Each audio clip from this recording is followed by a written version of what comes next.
Hello， 大家好，今天是我的第14个视频。今天和大家讲一讲我的长辈们的故事。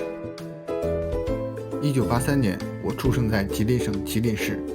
吉林市是中国唯一一个与省同名的城市。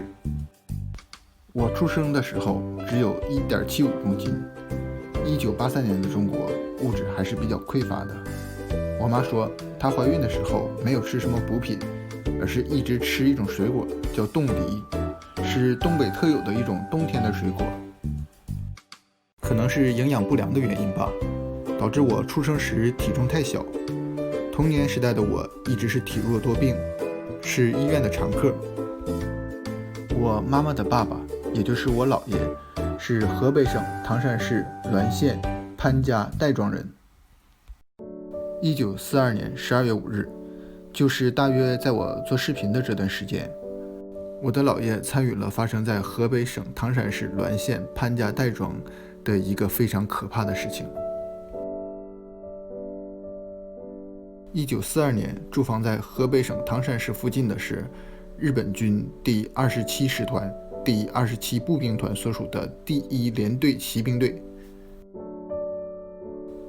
1942年12月4日，八路军第1区队伪装成平民的样子，伏击了第1联队的日本士兵，杀死了1名日本士兵。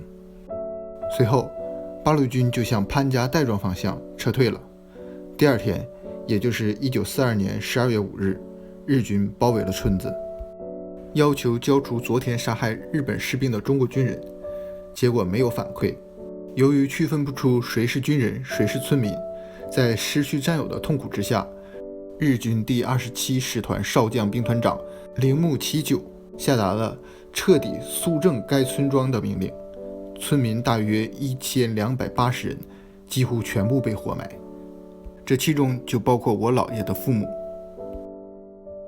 当时我姥爷的父母已经知道日军要把所有人活埋，而且也知道他们是肯定跑不出去了。当时我姥爷的父母就把屋子里所有的门都打开，柜子的门也打开，然后让当时只有10几岁的我姥爷藏在小屋里的一个门的后面。不一会儿，日本士兵来了，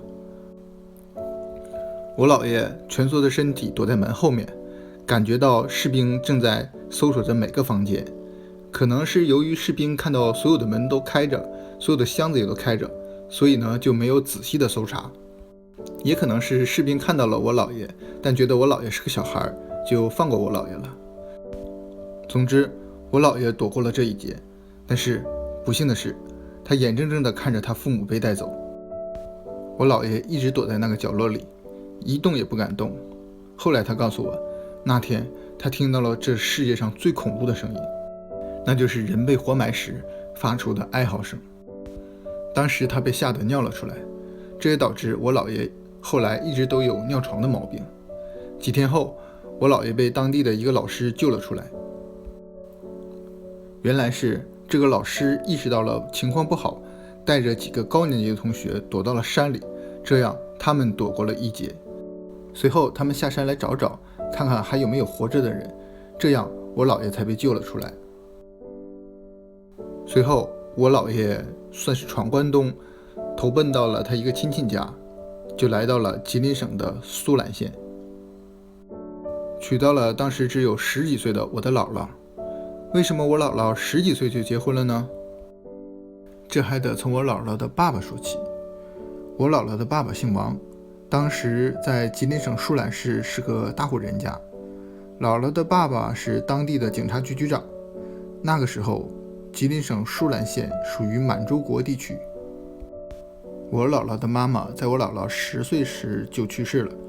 我姥姥那时候还小，什么都不懂。她说她妈妈出殡那天，她还看着大家穿白衣服，她觉得非常好笑。我姥姥的继母是个高中生，那个时代女高中生很少，也算是那个时代的精英层吧。我姥说她爸爸经常打她，她非常害怕，非常想离开这个家，所以她遇到我姥爷想娶她，她立刻就同意了。我姥姥的亲哥哥也早就离开了家，去了湖北省武汉市，参加了共产党。由于参加的时间早，加上他确实有点本事，后来听说在武汉军队里当了很大的一个官。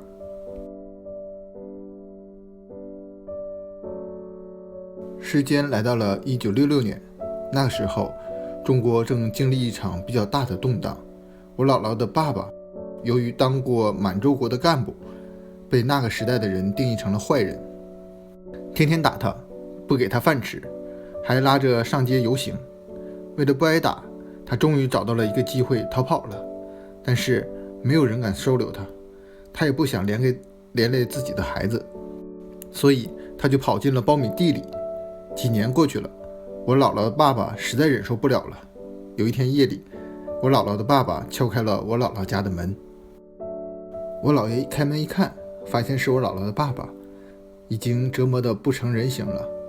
我姥姥的爸爸说：“广坤呐，你送送我吧。”我姥爷二话没说，也顾不上被别人看到的风险，就披上衣服跟他走了。我姥爷说，那一路上他们什么话都没说，走了很久，走到了松花江边。我姥姥的爸爸交给我姥爷一样东西，我姥爷接过来一看，是一个比砖头还硬的长了毛的馒头，心想这几年他是怎么扛过来的。然后我姥姥的爸爸对我姥爷说，这点钱你留着吧。我姥爷接过来一看，是被叠得很小的几角钱。抬头再一看的时候，我姥姥的爸爸已经跳进了松花江里。差不多在同一个时间里，我姥姥的亲哥哥也在武汉被批斗，最后上了吊。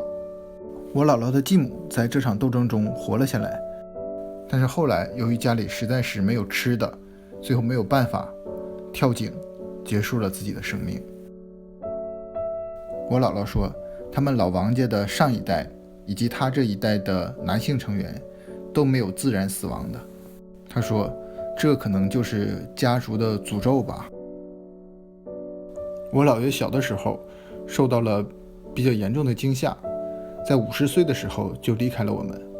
我姥姥常说，我姥爷走得太早了，他走的时候中国刚刚普及彩色电视机，如果他能活到80岁，至少还能看到智能手机。我姥姥是2020年去世的。在来日本前，我问我姥姥，你恨不恨日本人？她说不恨。她说，现在的日本人和以前的日本人已经不是一拨人了。之前杀害我姥爷一家人的日本人已经都去世了。现在的日本把毛笔字作为小学必修课，写毛笔字时准备的工具也非常齐全。写毛笔字时，底下用来垫着的格子、镇纸。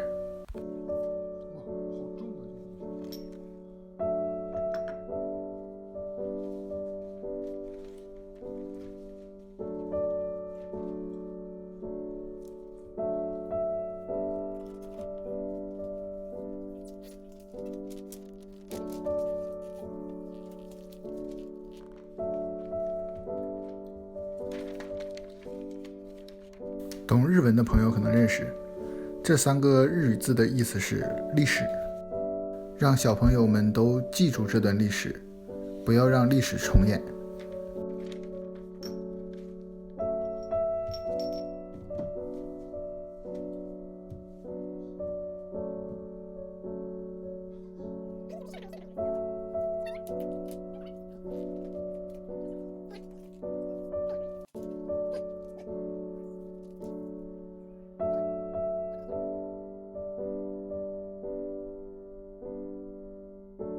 OK、Google、テレビを消して。はい、テレビをオフにします。